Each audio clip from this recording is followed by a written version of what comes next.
ইরানের president Ebrahim Raisi কি নিহত হয়েছেন নাকি তাকে হত্যা করা হয়েছে? সময়ের সাথে এই জটিল প্রশ্ন আরও জটিলতর হচ্ছে। অনেকে হেলিকপ্টার বিধ্বস্তের ঘটনায় মোসাদের ঠান্ডা মাথার পরিকল্পনাকেও আলোচনায় আনছেন।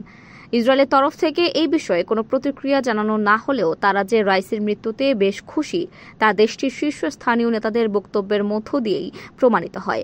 অবশ্য এরই মধ্যে এ ঘটনার তদন্ত শুরু করেছে ইরান। সোমবার এক প্রতিবেদনে দেশটির রাষ্ট্রীয় বার্তা সংস্থা ইরান জানায়, ইরানের সশস্ত্র বাহিনীর chief of staff major general Mohammad বাঘেরি helicopter দুর্ঘটনা তদন্তের জন্য উচ্চপদস্থ একটি প্রতিনিধি দলকে দায়িত্ব দিয়েছেন।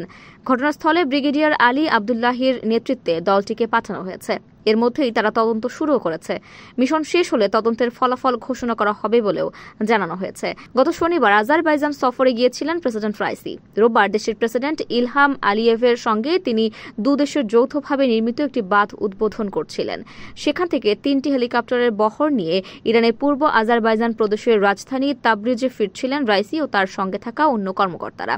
পথে পূর্ব আজারবাইজানের জোলফা এলাকার কাছে দুর্গম পাহাড়ে রাইসিকে বহনকারী বেল 212 মডেলের হেলিকপ্টারটি বিধ্বস্ত হয়। এতে রাইসি সহ ওই হেলিকপ্টারের সব যাত্রী নিহত হন।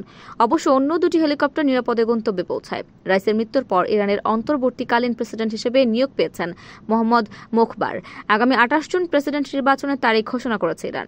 আগামী 30 মে থেকে 3 জুন পর্যন্ত প্রার্থীদের নিবন্ধন করা হবে, আর প্রচারণা চলবে 12 থেকে 27 জুন। কারো কাছে স্বপ্ন পূরণ, কারো আনন্দের উপলক্ষ, আবার কারো জীবন পাল্টে দেওয়ার মুহূর্ত, কখনো জীবন বাঁচাতে সর্বোচ্চ গতিতে উড়ে চলা, কারো আবেগের শেষ মুহূর্ত, আপনজনের শেষ বিদায়ে শামিল হওয়া।